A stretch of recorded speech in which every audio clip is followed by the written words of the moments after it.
सनातन धर्म की मान्यताओं में ये कहा जाता है कि जितने भी सनातन धर्म के पुराण हैं उनमें जीवन का चरितार्थ मिलता है और इस चरितार्थ को वास्तविकता के धरातल पर उतार रहे हैं वाराणसी के प्रिंस तिवारी। प्रिंस काशी हिंदू विश्वविद्यालय में स्नातक के विद्यार्थी हैं जो कि स्कूल ऑफ राम को संचालित करते हैं।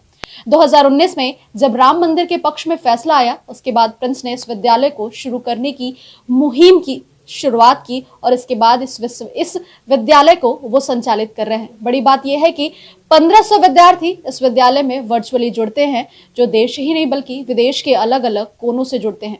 हम प्रिंस से बात करेंगे और जानेंगे कि ये विचार उनको कहां से आया और किस तरीके से उन्होंने शुरुआत की और जीवन के विविध आयामों में रामायण किस तरीके से वास्तविक रूप में कार्य कर रहा है, किस तरीके से ये आइडिया आया और कहां से इसकी शुरुआत की। नमस्कार मैम, सबसे पहले आपका बहुत बहुत धन्यवाद।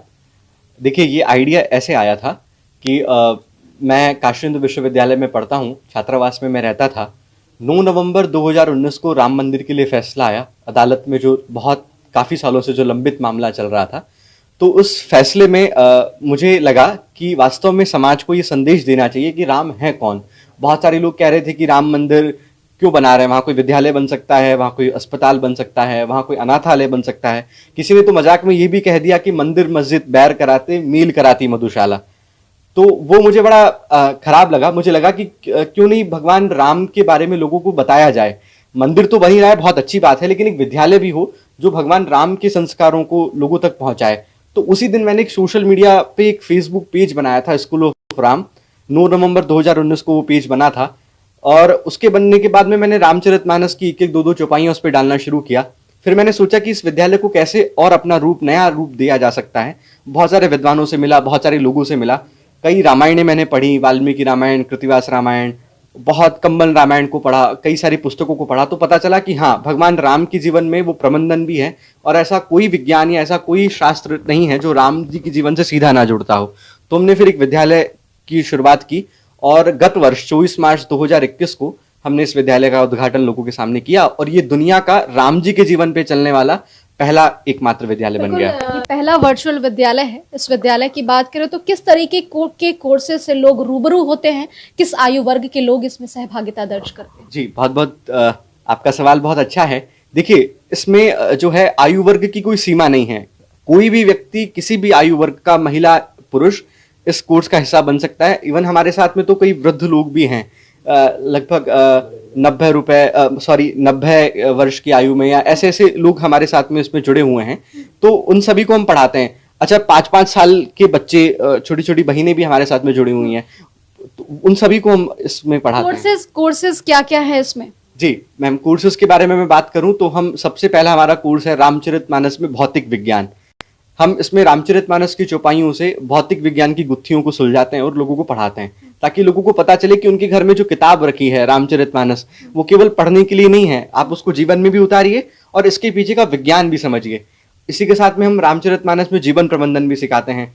रामचरितमानस में कौन कौन सी ऐसी बातें हैं जीवन प्रबंधन की, लाइफ स्किल की, हम लोग अपना स्ट्रेस का मैनेजमेंट कैसे कर सकते हैं, वो सब इसमें पढ़ाते हैं। हाँ, आने वाले समय में मैं आप लोगों को बताना चाहूंगा, हम लोग रामचरितमानस में इंटरनेशनली कौन कौन से रिलेशनशिप होते हैं या अंतर्राष्ट्रीय नीतियां कैसे बनती हैं, वो सब भी हम पढ़ाएंगे।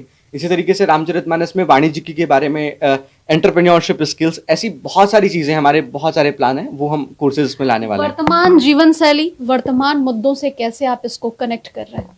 देखिए, वर्तमान का जो आज का मानव है, हमने देखा कि कोविड काल जब आया तो व्यक्ति बड़ा हताश, निराश हो गया। जब हम घर में कैद हुए तो उस समय लगता था कि कुछ नहीं है, हमारी दुनिया लुट गई है। लेकिन राम भी तो 14 वर्ष तक वनवास में रहे थे। वास्तव में कहा जाता है कि राम बन गए तभी राम बन गए। तो वो हम बात भगवान राम के जीवन को युवाओं से जोड़ करके बताते कि जीवन में न जाने कितने संघर्ष हमारे आएंगे। यदि राम सा संघर्ष हो, बोलो कहाँ तक टिक सकोगे। यदि राम सा संघर्ष यदि व्यक्ति अपने जीवन में झेल ले, तो फिर मुझे लगता है कि जीवन का ऐसा कोई आयाम नहीं है जिसमें वो सफलता प्राप्त नहीं कर सकता है। आप कुछ नई मुहिम की भी शुरुआत कर रहे हैं, कुछ अलग कोर्सेज की भी शुरुआत कर रहे हैं, वो क्या है? जी, हम लोग रामायण में मैनेजमेंट सिखाने वाले हैं। अब से पहले हमने जीवन प्रबंधन तो सिखाया, लेकिन एक प्रबंधन ऐसा शास्त्र है जो हमें रामचरितमानस से सीखने को मिलता है। देखिए, वेदों में कहा है धारयति इति धर्म, यानी कि धर्म वो है जिसको हम धारण करें। तो हम रामायण को अपने जीवन में उतारें। देखिए, प्रबंधन हर व्यक्ति को चाहिए। हम लोग मीडिया, आप लोग मीडिया के क्षेत्र में काम करें तो आपको मीडिया प्रबंधन आना चाहिए। हम विद्यालय चला रहे हैं तो हमें उसका प्रबंधन आना चाहिए। घरों में जो गृहिणियां जो काम करती हैं, घर गृहस्थी को लोग संभालने वाले लोग, उनको वहां प्रबंधन चाहिए। कंपनी शुरू करने वाले लोगों को वहां प्रबंधन चाहिए। तो वो प्रबंधन हम लोगों को सिखाते हैं। और सबसे खास बात, हम लोग इस प्रबंधन को सिखाने के लिए लोगों से कोई शुल्क नहीं ले रहे हैं। हम लोगों से आग्रह कर रहे हैं कि इस प्रबंधन के कोर्स में आप हिस्सा लीजिए और आप हमको रामायण से जुड़ी हुई कोई किताब दीजिए। ज्ञान बांटने से ही बढ़ता है। आप हमको एक किताब दीजिए और उस किताब को हम एकत्रित करके एक रामायण ग्रंथालय बनाना चाहते हैं।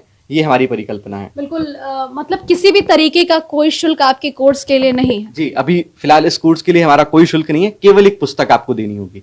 बिल्कुल, देखिए ये नई मुहिम है जिसकी शुरुआत की जा रही है। ये विश्व का पहला वर्चुअल स्कूल है जिसको चलाया जा रहा है, वो भी निशुल्क, ताकि राम की जीवंतता को जन जन तक पहुंचाया जा सके।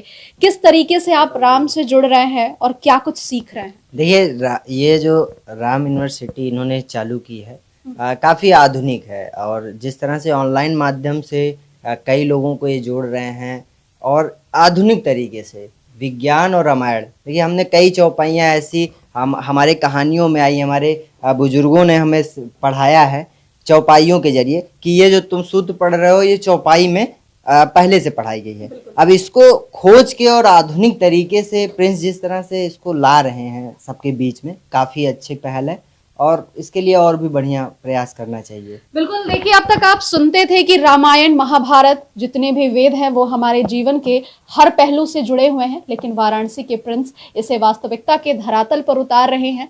भौतिक विज्ञान में रामायण का क्या महत्व है, जीवन प्रबंधन में क्या महत्व है, मैनेजमेंट में क्या महत्व है, अंतर्राष्ट्रीय नीतियों में तमाम जो सामाजिक अलग अलग विविध आयाम है जीवन से जुड़े हुए, उससे जोड़ करके लोगों तक राम की बातें पहुंचा रहे हैं, राम की उस यथार्थ की बातें पहुंचा रहे हैं, ताकि जन जन तक राम को पहुंचाया जा सके, राम के आदर्शों को पहुंचाया जा सके और उसकी जीवंतता को भी पहुंचाया जा सके। इस खास मुहिम में सबसे बड़ी बात यह है कि आपको ज्ञान के बदले पुस्तक देना है, यहाँ कोई शुल्क नहीं है। उम्मीद है कि प्रिंस की ये पहल ऐसे ही आगे बढ़ती रहे और राम के जो जीवंतता है वो जन जन तक पहुंचती रहे। प्रतिमा तिवारी, ईटीवी भारत, वाराणसी।